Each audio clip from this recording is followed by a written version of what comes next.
오늘은 웨인 다이어의 마음의 연금술에서 나답게 살기 위한 3가지 비결입니다. 첫 번째, 자유롭고 싶다면 의심을 지워라. 우선 의심을 지워라 라는 비결부터 설명할까 한다. 이 비결을 첫 번째로 꼽은 건 가장 실천하기 어려운 일이기 때문이다. 내가 함께 일한 사람들 가운데 높은 인식 수준에 도달한 사람은 모두 기법이나 전략을 외운다고 해서 높은 인식에 도달하는 건 아니라고 강조했다. 그보다 필요한 건 인식을 높이는 게 가능하다는 믿음이다. 생각하는 대로 살게 된다는 말이 있다. 그러나 많은 사람이 사는 대로 생각한다. 삶을 둘러싼 환경이 내면 세계를 결정하기 때문에 외부에서 일어나는 사건에 화내고 상처받고 슬퍼하고 두려워한다. 세상은 우리가 생각하는 대로 만들어진다. 그런데 그 생각에 의심이 들어있으면 우리는 의심에 따라 행동한다. 의심 외에 다른 것을 따르지 못한다. 안타깝게도 부모나 학교, 사회가 우리에게 가르쳐준 내용에는 대부분 의심이 들어있다. 이 점을 이해하는 게 중요하다. 무슨 일이든 할 수 없다고 생각하거나 아니면 해낼 수 있을지 아주 조금의 의심이라도 들면 우리는 그 의심에 따라 행동한다. 랄프 waldo 에머슨이 말했던 것처럼 모든 행동의 전신은 생각이다. 따라서 의심을 떠올리면 이에 따라 행동하게 된다. 결국 의심 때문에 인식을 높이거나 만들고 싶은 걸 만들 수 없게 된다. 그래서 의심을 지우는 게 중요하다. 일은 생각하는 대로 펼쳐지기 때문에 마음속으로 어떤 일을 할 수 없다고 생각하면 그렇게 행동하게 된다. 다른 사람과의 관계에서도 싫어하는 부분이나 잘못된 부분을 보며 이 관계가 왜 부정적으로 흐르는지 의문이라면 시선을 돌려야 한다.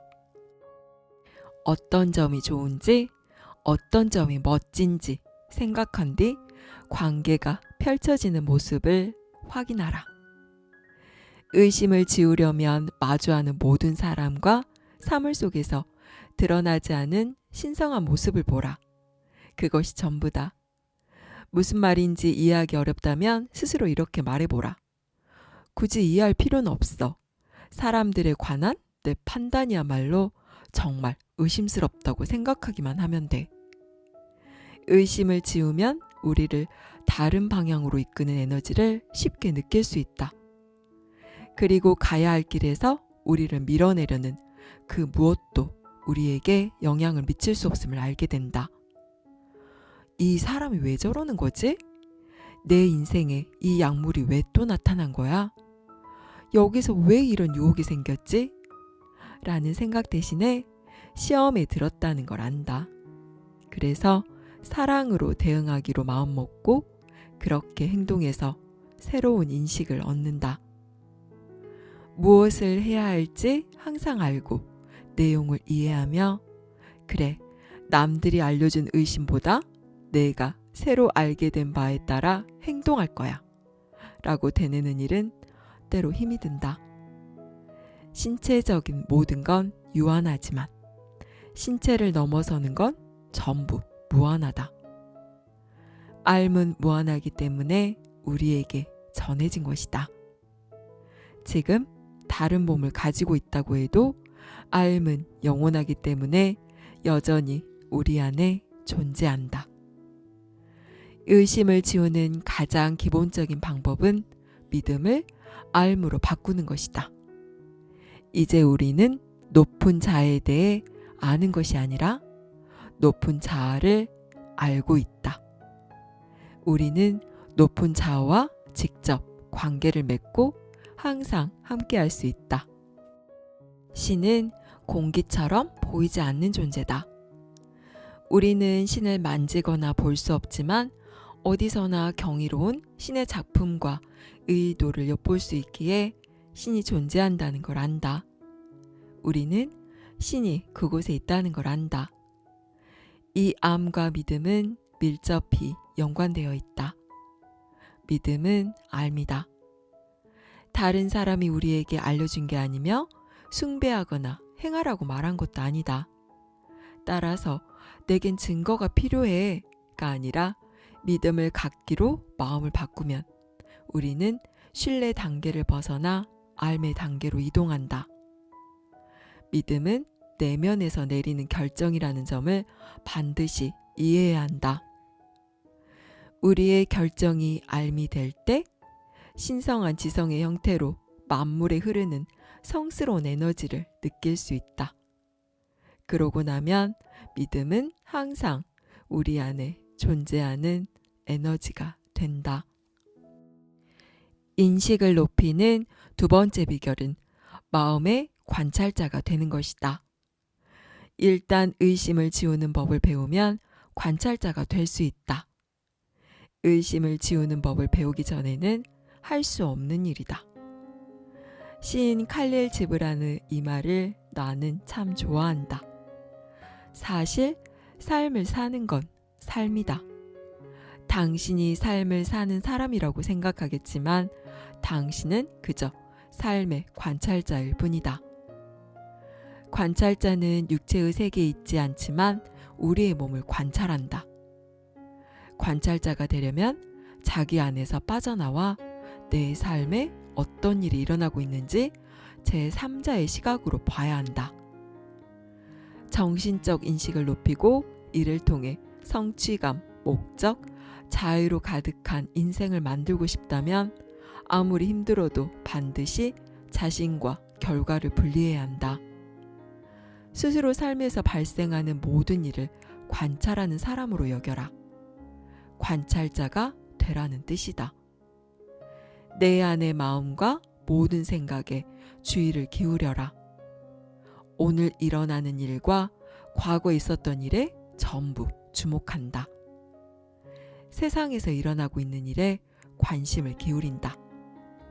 이 모든 과정에서 감정에 흔들리지 않는 관찰자의 관점으로 바라본다. 그렇게 두 가지 세계, 내면과 외부 세계를 알아차리고 나서 스스로 물어보라.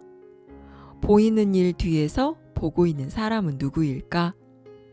하루에 여러 번 이 질문을 던지다 보면 자신은 정해진 대로 행동하며 인생을 사는 몸과 마음보다 훨씬 더 큰 존재임을 알게 된다. 보이는 일 뒤에서 관찰하고 있는 진정한 자신의 존재를 깨달으면 새로운 차원의 평화와 창의성을 얻는다. 내 인생을 바라보는 존재를 눈치채기 시작하면 나는 지금 겪고 있는 문제보다 훨씬 더 큰 존재임을 알게 된다. 나는 나를 방해하는 존재가 아니다. 고통스러운 건 단지 몸일 뿐이다. 나라는 존재는 고통받을 수 없다. 관찰자는 우리의 일부로서 우리가 관심을 두는 곳에 존재한다. 어디에 관심을 두는지에 따라 형체 없는 세계로부터 무엇이 나타날지가 정해진다. 우리 안에 관찰자가 생기면 창조의 역학을 이해하게 된다. 양자물리학에서는 너무 작아서 아무도 보지 못한 입자가 있다고 말한다. 그런 입자가 존재한다는 걸 알 수 있는 이유는 입자 가속기라 불리는 장치에 입자의 흔적이 남았기 때문이다. 흔적을 관찰할 때 입자는 그곳에 존재한다. 하지만 입자에 관심을 두지 않으면 사라진다. 즉, 무엇이든 우리가 관심을 가지고 관찰해야만 모습을 드러낸다.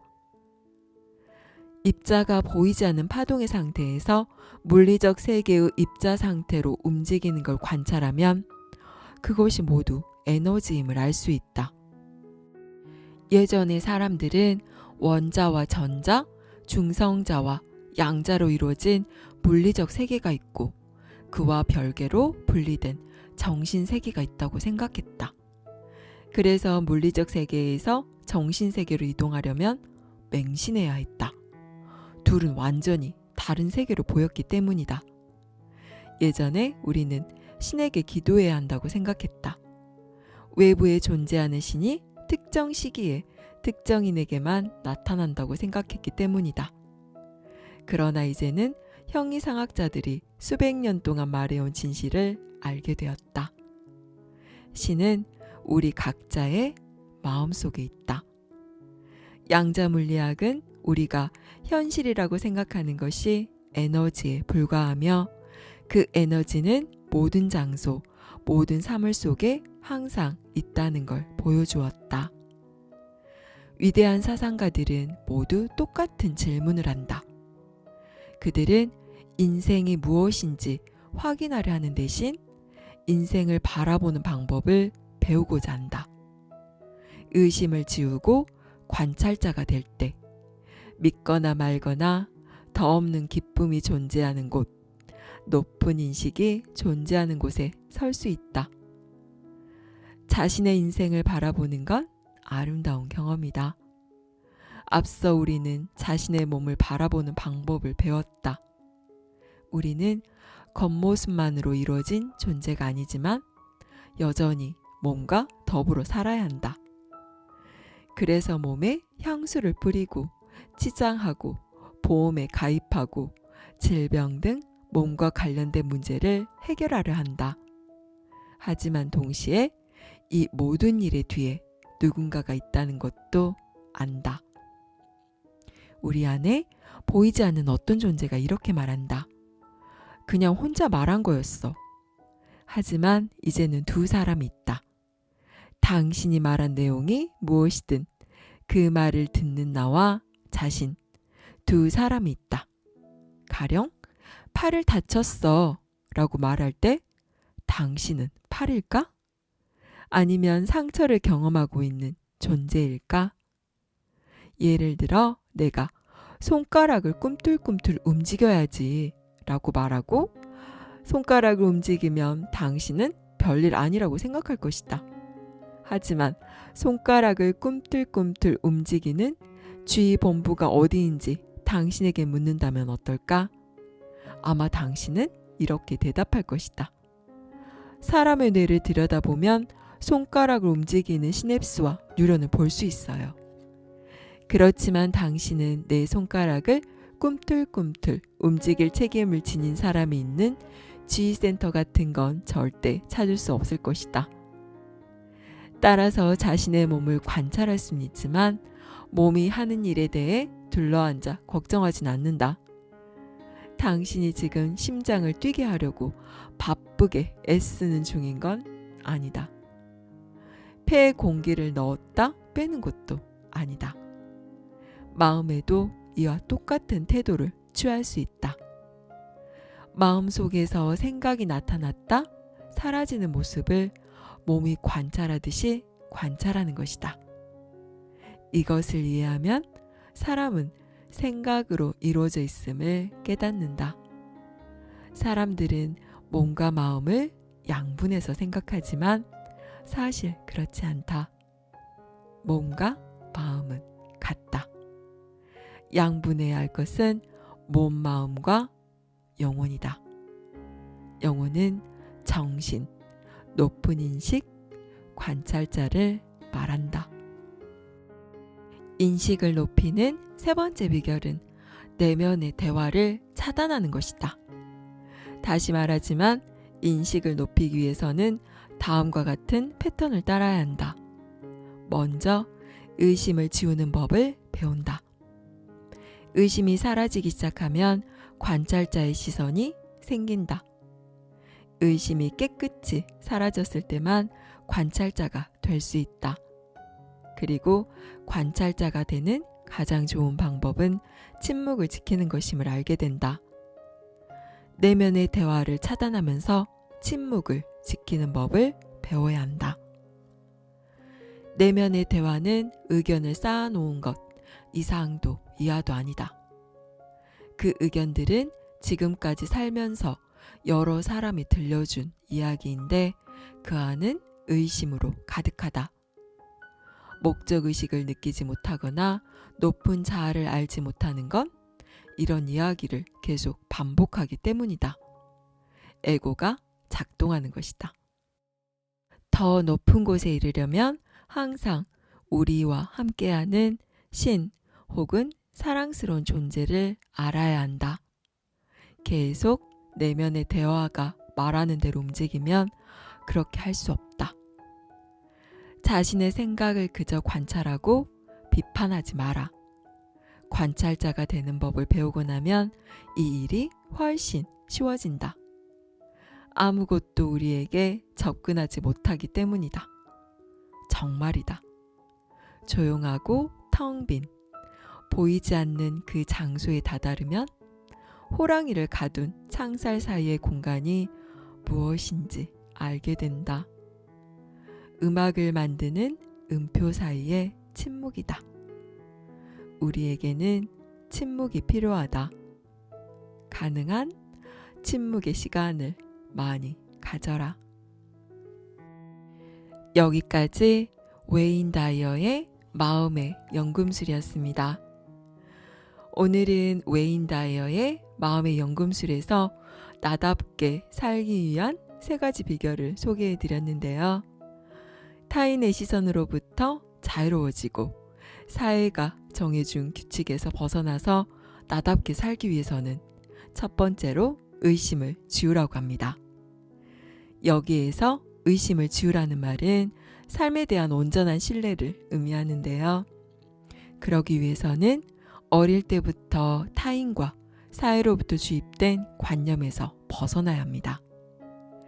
우리는 어떤 상황이나 타인에 대하여 자신의 관념에 따라 옳고 그르고 좋고 싫고의 분별을 일으키지만 어떤 것이 진실인지 우리는 결코 알 수가 없습니다. 우주의 큰 그림으로 보면 지금 일어나는 그 일은 반드시 일어나야만 하는 일임을 온전히 신뢰할 때 우리는 관념의 한계를 벗어나서 높은 인식으로 올라가 자유로운 존재가 될 수 있는 것입니다. 두 번째로는 마음의 관찰자가 되어야 합니다. 마음의 관찰자는 나의 모든 생각, 감정, 행동을 바라보는 더 큰 나를 의미합니다. 우리는 자신의 몸이 곧 나라고 생각하기에 몸에 붙은 모든 수식어까지도 나라고 착각합니다. 하지만 가만히 자세히 들여다보면 내 몸은 절대 내가 될 수 없으며 이름이나 직업, 능력, 외모 등 몸에 붙은 여러 가지 수식어들도 내가 될 수 없습니다. 또한 내 안에서 일어나는 여러 생각과 감정 또한 일어났다 사라지는 것이므로 그것을 나라고 할 수도 없습니다. 이것을 알아차릴 수 있다면 자신에게서 한 발 떨어져서 그 모든 것들을 바라보는 나를 느낄 수가 있습니다. 움직이고 말하고 이런저런 생각과 감정을 일으키는 나 자신을 객관적으로 바라볼 수가 있는 것이지요. 그렇게 되면 삶에 부여한 과도한 심각성과 중요성이 없어지면서 나는 이 모든 것들보다 훨씬 더 큰 존재임을 알 수가 있습니다.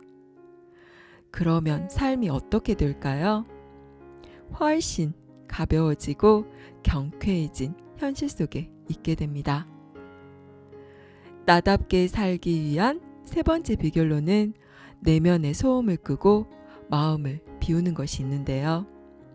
그러기 위해서는 침묵의 시간을 꾸준히 갖는 훈련이 필요합니다. 우리는 하루 내내 이런저런 생각의 제잘거림 속에서 살고 있습니다. 이 끊임없이 일어나는 내면의 소음은 생각이 꾸며내는 이야기일 뿐 진실도 아니고 그리 중요하지도 않습니다. 그럼에도 불구하고 우리는 대부분의 시간들을 그 소음들에 끌려다니며 슬펐다, 기뻤다, 화났다를 반복하며 그것에 끌려다니며 살고 있습니다. 생각이 일어나면 아무런 판단 분별도 하지 말고 거기에 아무런 주의를 주지 말고 그저 바라만 보세요.